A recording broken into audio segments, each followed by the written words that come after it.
Assalamualaikum warahmatullahi wabarakatuh. Salam sejahtera buat kita semua. Saudara-saudara mahasiswa yang saya cintai semua, pada kali ini kita sampai kepada pertemuan ke-14, pertemuan terakhir dari mata kuliah kajian reforma agraria. Saya di sini dibantu oleh Mas Tri Budiarto. Baik, lanjut, next.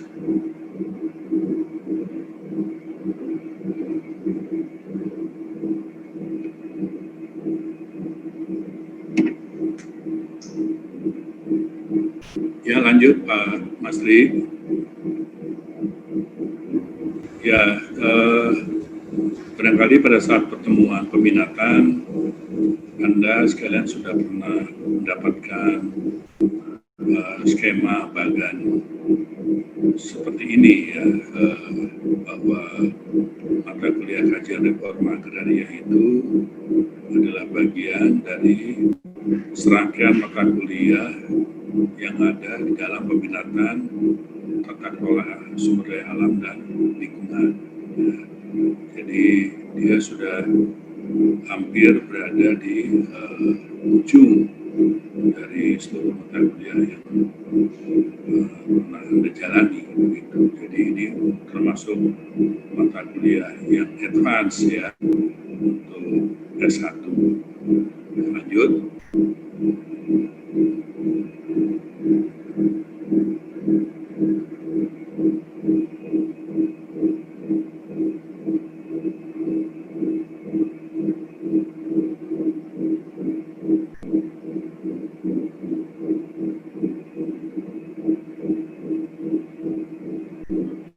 Ya, jadi mata kuliah ini yang sudah Anda ikuti selama 14 kali pertemuan, itu kan membahas tentang kronik sejarah, ya, konsep-konsep dasar, ragam faktor pendorong, praktik-praktik reforma agraria di dunia maupun di Indonesia, sehingga kami, para dosen, berharap setelah Anda mengikuti mata kuliah ini, maka mahasiswa mampu bersikap kritis, ya, memiliki aksiologis keberpihakan kepada kaum marginal pedesaan, dan kemampuan analitis atas implikasi sosial, ekonomi, dan politik dari reforma agraria.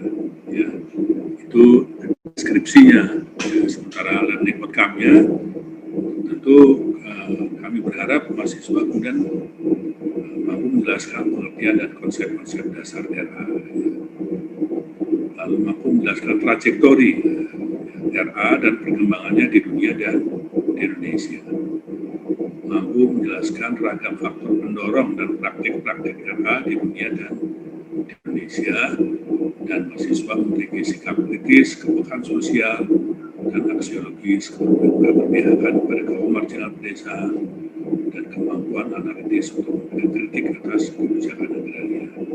Ya, jadi ini kira-kira yang diharapkan setelah Anda mengikuti mata kuliah reforma agraria, kajian reforma agraria. Ya, karena ini kalau Anda baca misalnya dalam kebijakan pemerintah di bawah Presiden Joko Widodo, maka reforma agraria ini termasuk yang menjadi pilihan ya untuk dilaksanakan oleh pemerintah. Jadi artinya ini mata kuliah yang mengikuti ya, tren zaman, tren waktu, ya, tren politik, dan itu penting untuk dimengerti oleh Anda selaku mahasiswa Institut Pertanian Bogor yang beruntung bisa mengikuti mata kuliah ini, ya, sehingga Anda bisa mendapatkan bekal seperti yang tadi sudah saya sebutkan di dalam learning outcome. Ya, next. Nah, dan yang penting juga Anda lihat bahwa reforma agraria itu bukan hanya merupakan gejala baru, ya, bukan merupakan satu gejala modern yang baru diketahui akhir-akhir ini, ya, tapi sebetulnya dia sudah ada dari sejak awal, ya, dari mulai periode kuno, di zaman Yunani kuno, Romawi kuno, ya, di mana pada saat itu yang dihadapi adalah lahirnya sistem perbudakan, ya, sebagai dampak dari relasi tuan dan masyarakat, sehingga pada saat itu masyarakat semacam meletus pergolakan gitu ya, untuk menuntut sistem yang lebih demokratis, dan akhirnya juga menginginkan satu undang-undang agraria yang lebih demokratis, ya. Sehingga dengan begitu terjadilah semacam perlawanan keras, gugatan-gugatan.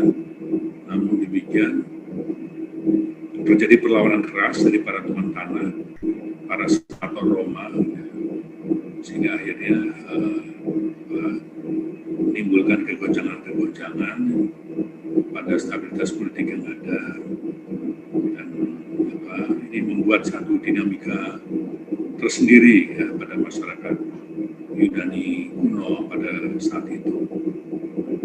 Sementara di tonggak RA yang lain itu berupa revolusi, ya, yang terjadi di Prancis, Rusia, Meksiko. Ya, ini revolusi yang terkenal, ya, kalau kita membaca literatur sejarah, gitu.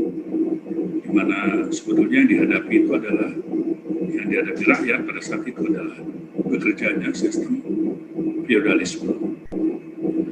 Kemudian terjadinya ketimpangan, ya, atau kesenjangan ekstrim antara petani kaya dengan tunawisma, ya, atau tunalahan.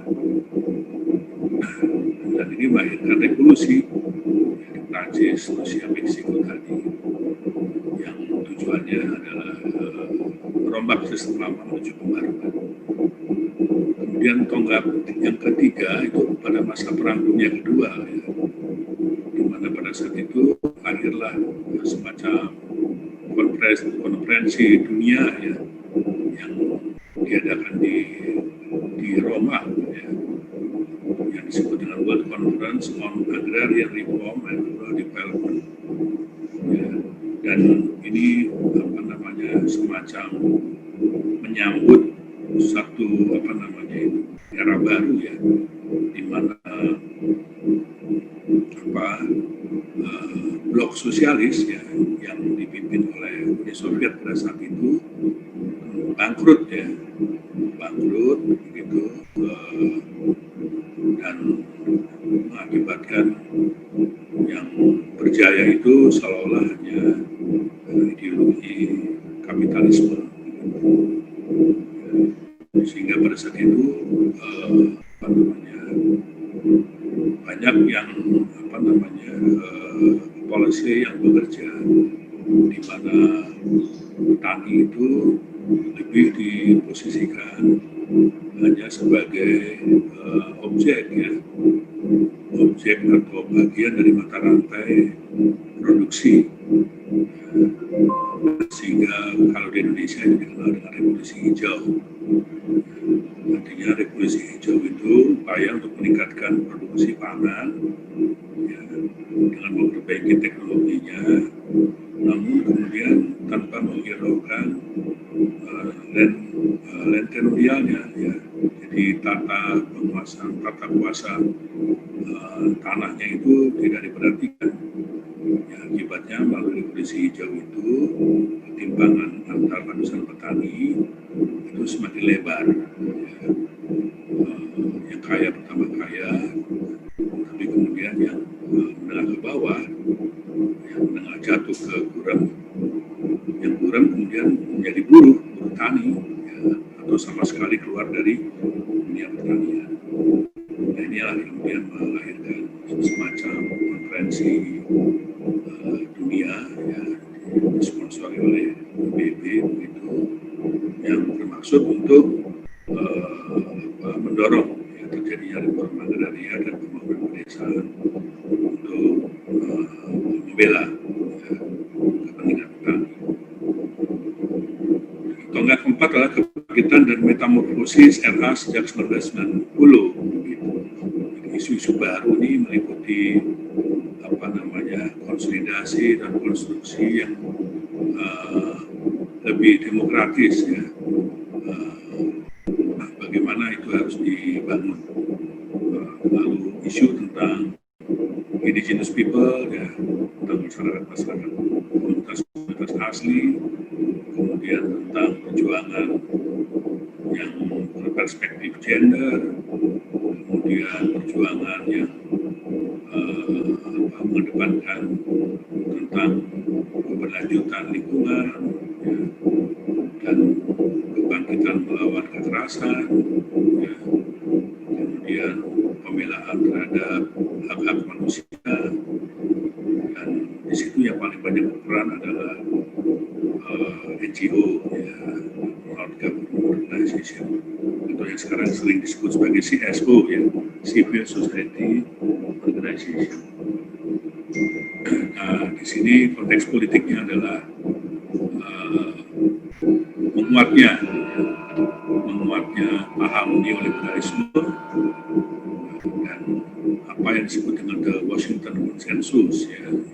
Jadi itu para negara-negara donor yang kemudian menguasai ekonomi dunia, kemudian menguatnya isu-isu tentang privatisasi, kemudian menjadikan pasar ya sebagai lembaga yang dikedepankan, bahkan juga untuk kepentingan agrarian reform itu sendiri ya, pasar dipercaya sebagai lembaga yang bisa ya, memberikan pemerataan, keadilan, bahkan juga yang bisa menuntun ya, tentang reform agraria itu sendiri ya, dan kebijakan-kebijakan global lain itu semua bias pada kepentingan para elit sosial sebetulnya, para kaum pemuda besar dan negara-negara maju itu sendiri.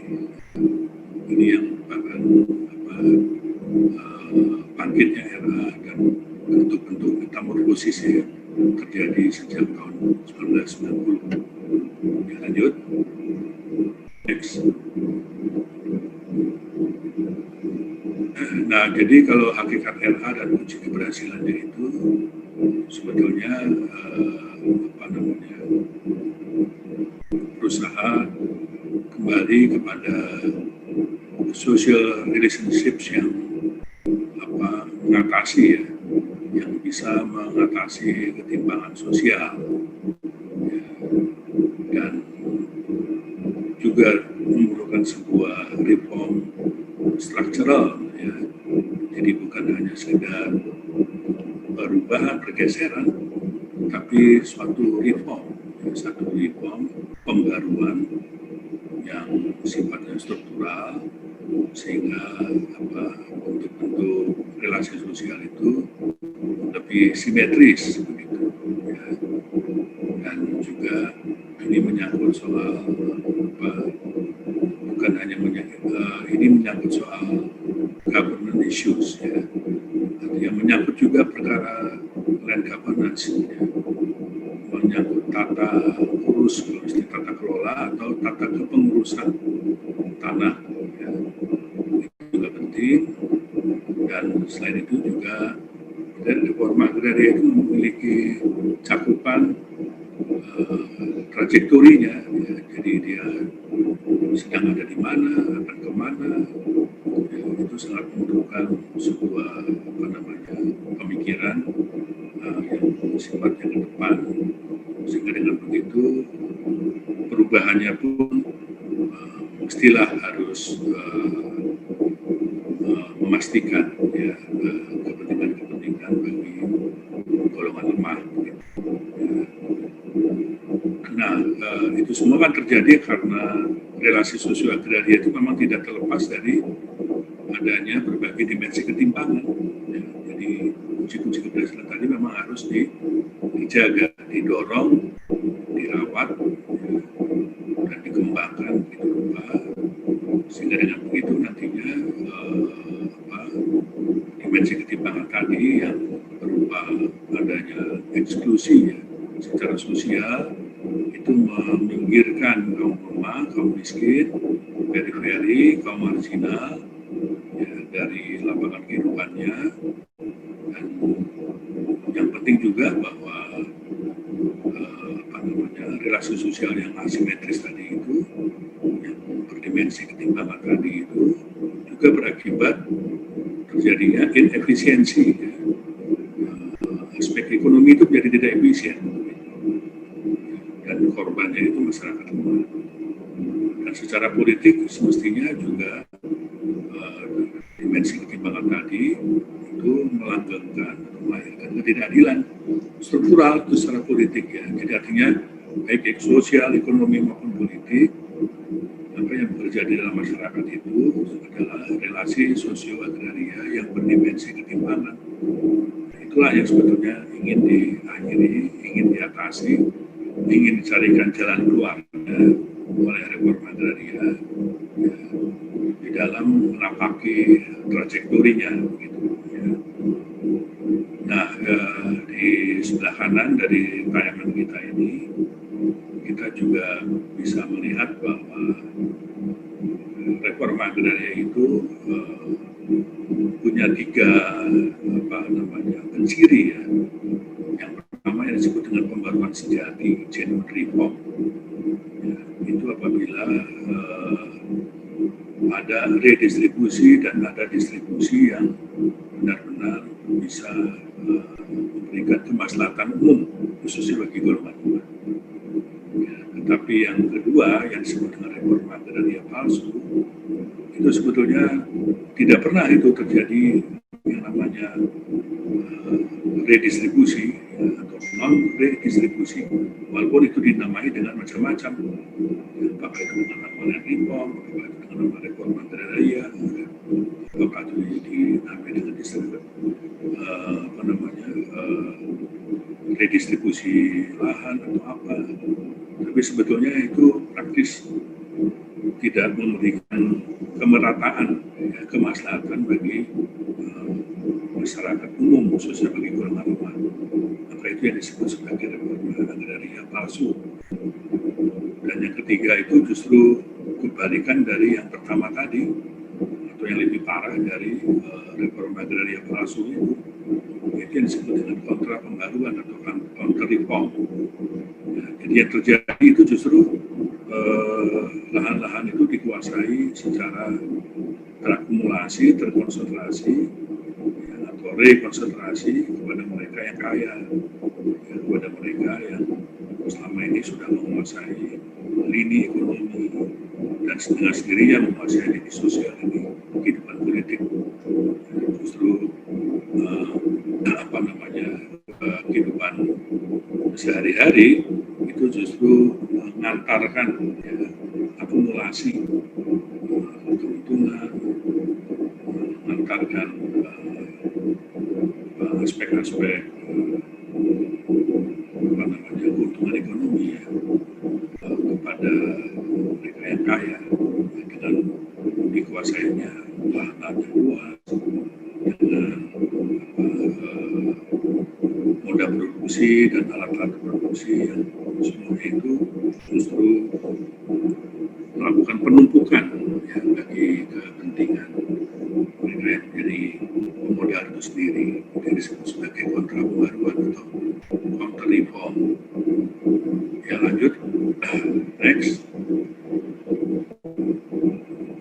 Nah ini kalau kita bicara tentang konteks politik agraria di Indonesia, nah maka yang kita bahas dalam mata kuliah ini tentulah dia tidak berada pada ruang kosong ya.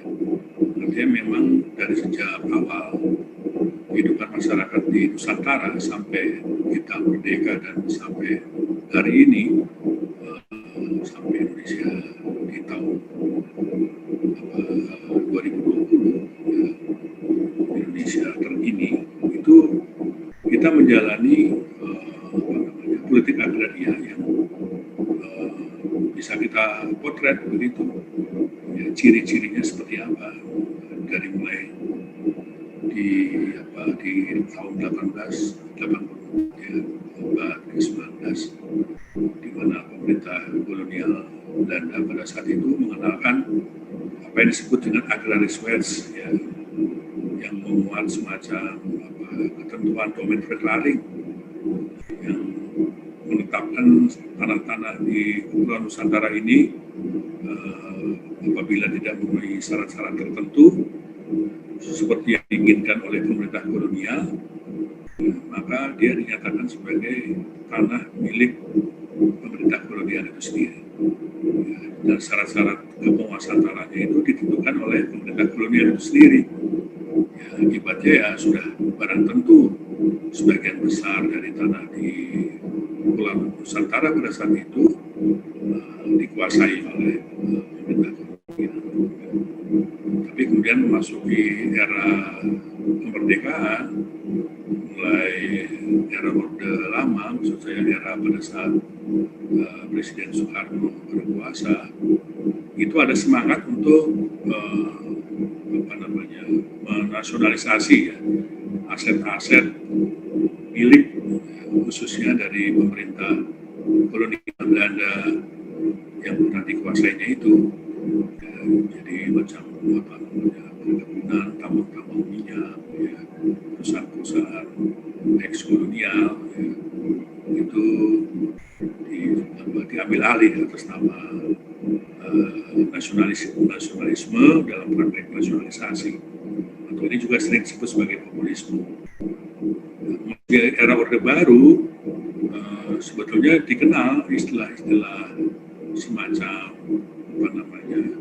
politik agraria yang sepertinya lebih pro kepada masyarakat luas ya, masyarakat umum, misalnya seperti transmigrasi ya, di mana idealnya itu adalah masyarakat yang tidak memiliki tanah cukup di Jawa khususnya itu kemudian dipindahkan ke wilayah-wilayah yang relatif masih kosong penduduknya untuk kemudian mereka diberikan kurang lebih tanah itu seluas 2,5 hektar atau mungkin lebih malah ya, minimal 2,5 hektar karena dulu ada aturan lahan 1, lahan 2 begitu, bahkan bisa lebih dari itu ya, sampai 5 hektar segala macam. Dan mereka diberikan lahan-lahan yang tersedia di luar Pulau Jawa untuk mereka garap. Terlepas dari pro dan kontra, tapi ini sering dianggap sebagai satu politik agraria yang cukup berani, terutama untuk memberikan pemerataan ya kepada mereka yang tidak punya lahan. Juga idenya sebetulnya baik juga ya, artinya ada pusat, ada inti, ya, ada perkebunan inti, ada perkebunan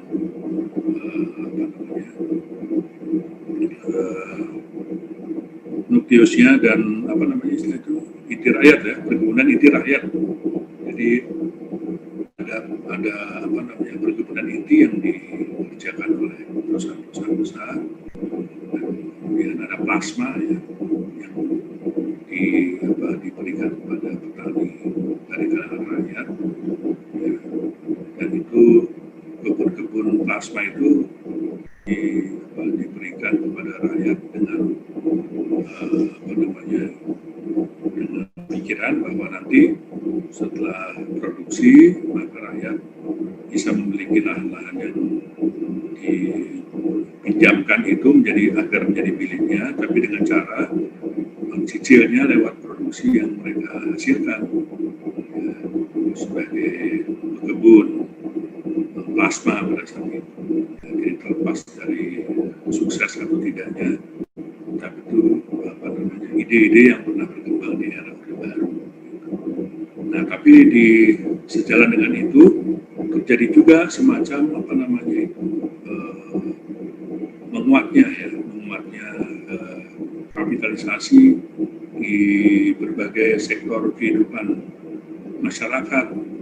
Nah, karena kemudian di situ diundangkan tentang penanaman modal asing. Ya, penanaman modal asing itu maksudnya adalah memberikan undangan ya, kepada investor asing untuk memasuki usaha di Indonesia, termasuk di bidang perkebunan, pertambangan, ya, dan aneka kegiatan ekonomi lainnya yang agar menarik, maka diberikan banyak kemudahan. Tapi serta-merta dengan itu membuat masyarakat luas, ya, rakyat dalam hal ini, itu kemudian banyak kehilangan hak-haknya. Di situ kemudian terjadi apa yang disebut dengan proses eksklusi, ya, penyingkiran, ya, terjadi proses pemikiran, ya, kepada rakyat, karena kemudian banyak lahan-lahan mereka yang atas nama PMA tadi dengan undang-undang penanaman modal asing itu lalu tercerabut haknya, itu yang kemudian dikenal juga sebagai land grabbing nantinya. Ya. Kemudian di era reformasi, sektorisasi agraria, ya, masih di Orde Baru terjadilah sektorisasi agraria, di mana masing-masing sektor itu seperti punya undang-undangnya sendiri. Ada kehutanan, ada pertambangan, ada pertanian, ya, ada perikanan, dan masing-masing sektor ini kadang-kala atau seringkali memiliki undang-undang yang satu sama lain saling berhadapan, ya, saling melemahkan, saling membunuh sebetulnya, ya, karena adu kuat antar sektor itu sendiri. Masuk di era reformasi tahun 98, nah ini ada semacam keinginan untuk melakukan politik desentralisasi, di mana daerah itu kemudian diberikan kewenangan, ya, untuk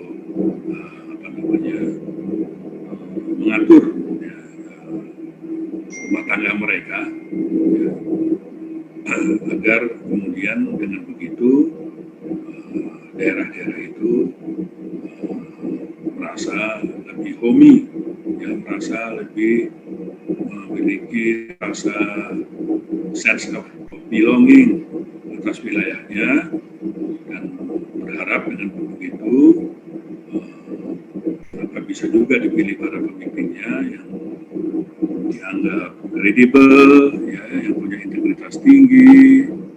Ya, dengan begitu berharap masing-masing daerah itu bisa memenuhi, ya, idealismenya, hasratnya bagi kesejahteraan, keadilan yang lebih merata kepada masyarakat di daerah masing-masing.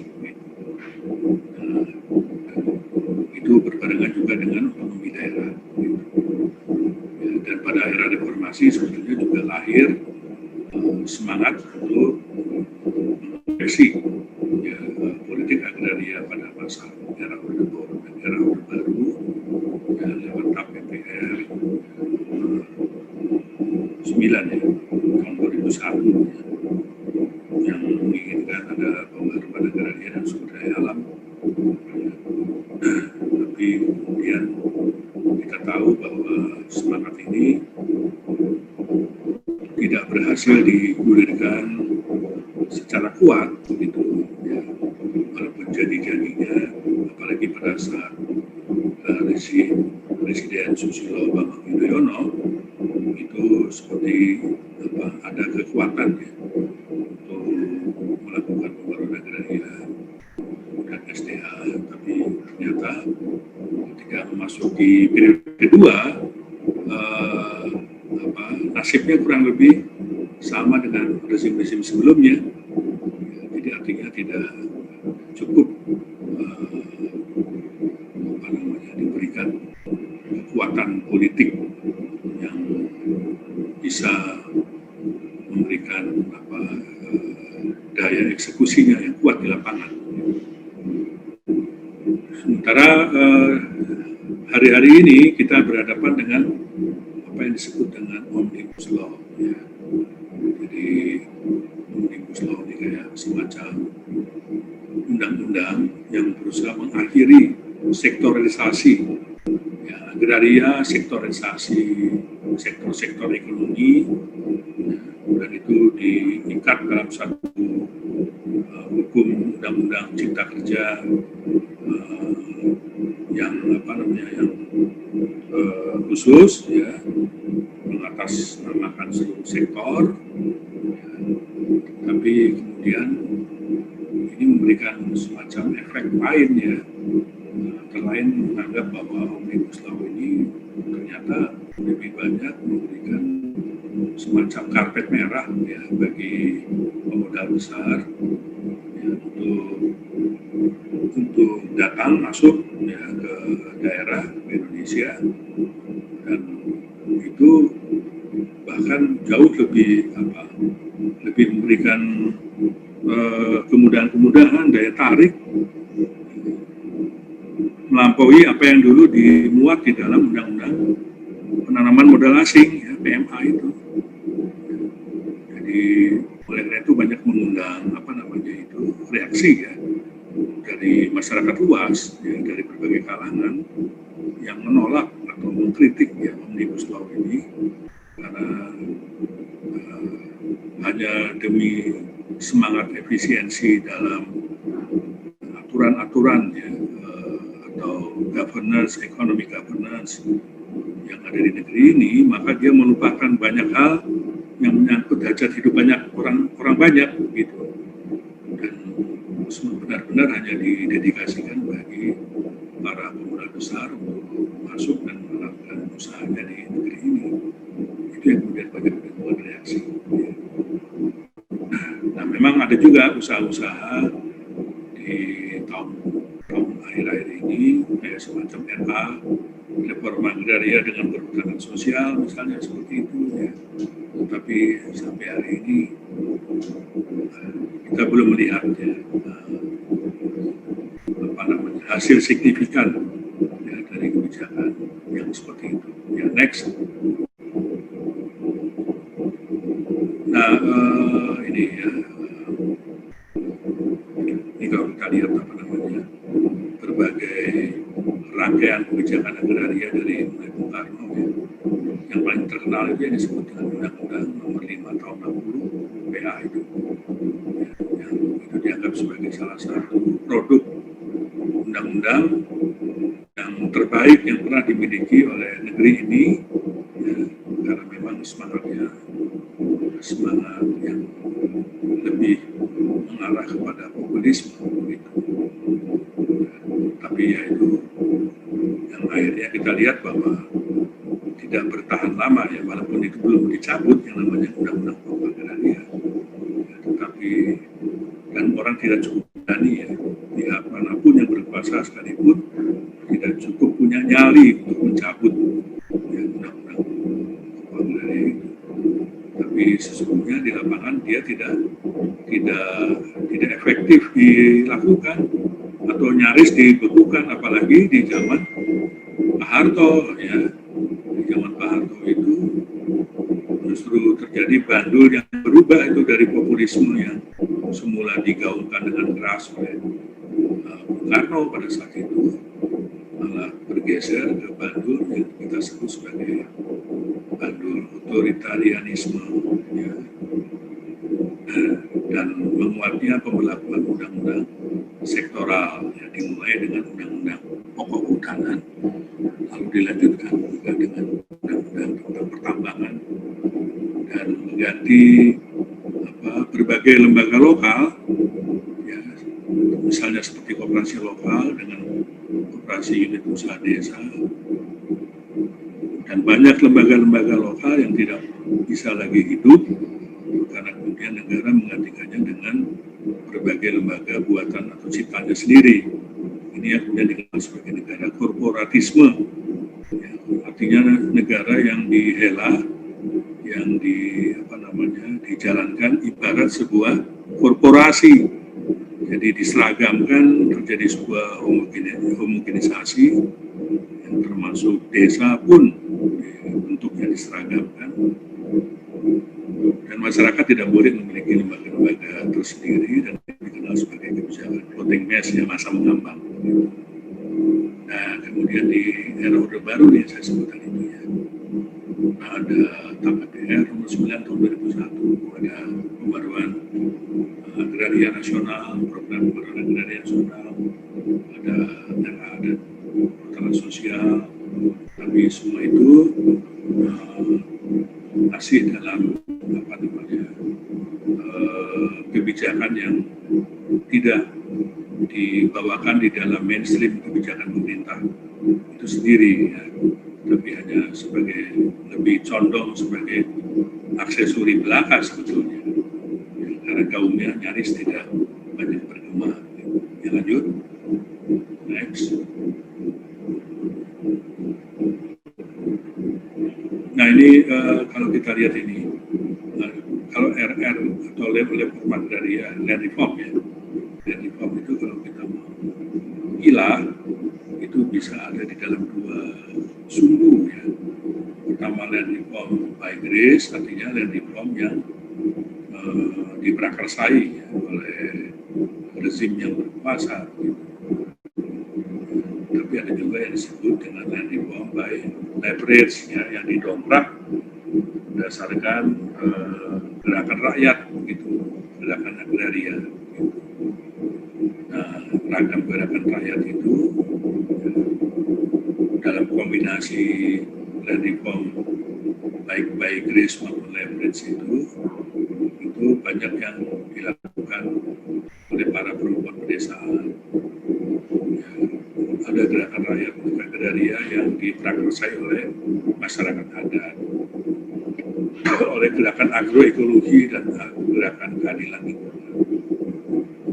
Dan semua itu ada di dalam ranah yang lebih memberikan warna sebagai sebuah market based land reform, ya.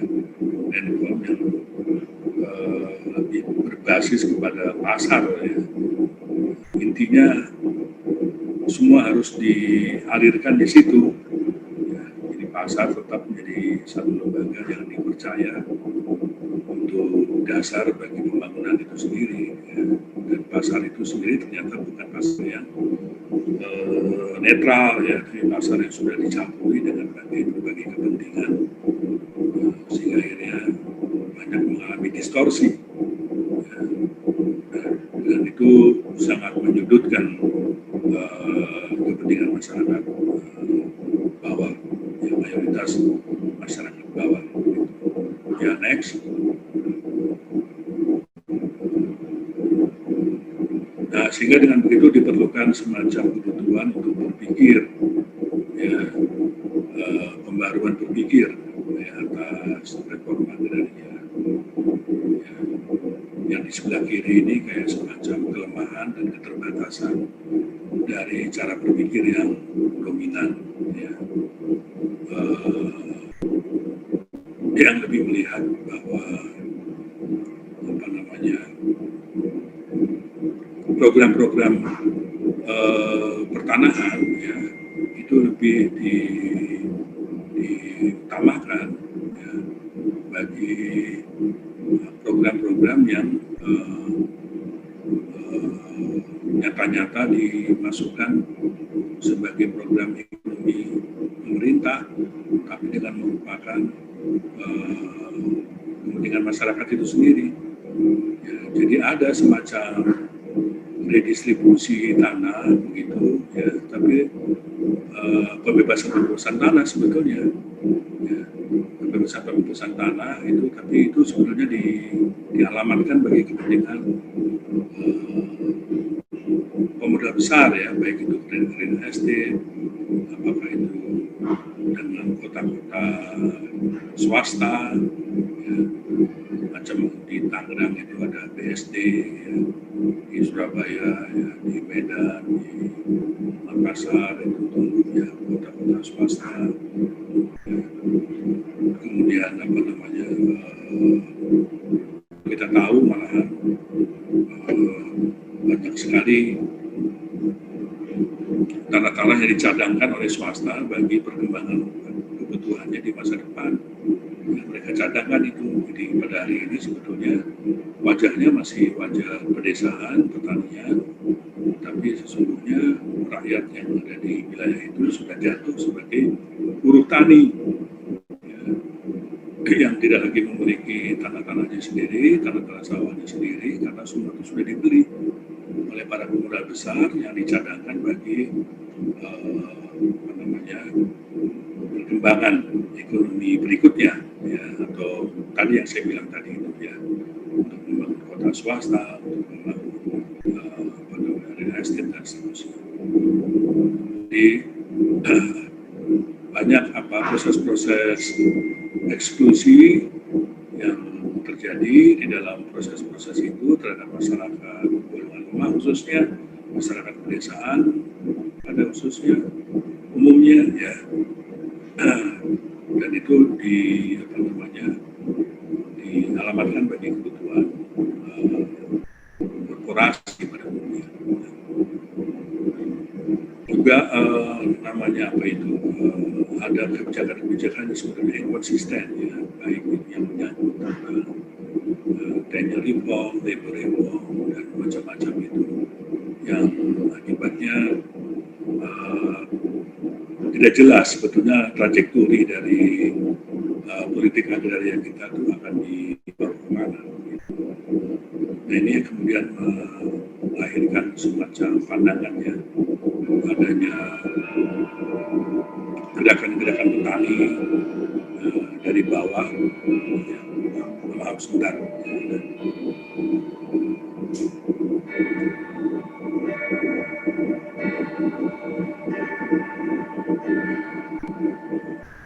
Ya, jadi kayak semacam gerakan petani dari bawah, yang tentu ini menjadi semangat bagi masyarakat bawah untuk bereaksi, yang melawan kecenderungan tadi itu. Tetapi ini lebih sebagai sebuah gerakan yang sifatnya terbatas pada gerakan itu sendiri. Tapi ada juga bentuk yang melihat aktor-aktor dari pemerintah yang memberikan usaha, ya, bagi pembaruan agraria, tetapi akhirnya juga lebih menunjukkan semacam yang disebut dengan two-state center, ya, lalu berorientasi kepada negara itu sendiri. Nah, kemudian ada juga peranan-peranan kekuatan yang bergerak, ya, dalam pasar itu sendiri, ya, yang menginginkan sebuah pasar bebas, tetapi itu orientasinya itu market oriented, ya. Jadi ini ada 3 tipe dari sisi gerakan, bentuk-bentuk peran, bentuk-bentuk kekuatan, ya, baik yang sifatnya itu movement center, itu state center, itu market oriented, ya, jarang yang ketiga-tiganya itu bisa bergandengan tangan secara serempak, gitu. Nah, ini di sebelah kanan tentu saya tidak akan membahasnya secara rigid, ya, tetapi saya jangan secara umum menunjukkan bahwa ada 2 kunci tantangan, ya, yang akan kita hadapi ke depan, yaitu kebutuhan untuk membuat satu redistributif reform yang lebih luas dan lebih mendalam, di mana itu dikonstruksikan sebagai penolakan, ya, terhadap bekerjanya market-led agrarian reform, ya. Dan dengan itu juga bermaksud untuk menyusun, ya, public lands policy inisiatif, di mana dominasi dari non-redistribusi reform frameworks yang banyak bekerja di ruang publik itu agar bisa dicegah, gitu, ya. Nah, konsep-konsep restitusi itu juga menjadi semacam penting ya, dalam konteks redistribusi dan reform itu. Ini banyak terjadi misalnya di Filipina, yaitu bagi masyarakat yang sempat kehilangan lahan-lahan yang dikuasainya akibat pergolakan politik, maka untuk bisa mengembalikan hak mereka itu, maka perlu ada semacam reform, ya, baik di aspek tenure, land tenure, di aspek currency, ya, sewa menyewa dan lain-lain, baik maupun dalam tenaga kerjanya, labor reform itu, plus restitusinya, ya, dan itu dimasukkan dalam konteks redistribusi dan reform. Nah, ini yang dimaksudkan sebagai sebuah usaha untuk mendorong ya tantangan-tantangan membangun konsep redistributif reform yang lebih dalam dan luas, sehingga dengan begitu 4 pilar menjadi penting, ya, yaitu mobilisasi sosial dari bawah, ya, perlunya kaum reformis dari kalangan pemerintah, ya, kalangan pihak pengambil keputusan yang datang dari atas, ya, perlunya dorongan ya untuk membuat kehidupan, ya, ruang hidup dan produktivitas yang lebih kuat, ya, dan yang keempat ada setting macroeconomic policies yang bisa menguatkan ya, usaha-usaha reform tadi. Ya, next. Nah, itu barangkali yang bisa saya sampaikan ya kepada Anda semua. Mudah-mudahan dalam waktu yang singkat ini kemudian Anda bisa meresapkan ya, substansi yang sudah disampaikan oleh para dosen sepanjang pertemuan pertama sampai terakhir di dalam mata kuliah kajian reforma agraria. Itu saja barangkali yang bisa saya sampaikan. Saya ucapkan terima kasih. Wabillahi taufiq wal hidayah. Wassalamualaikum warahmatullahi wabarakatuh.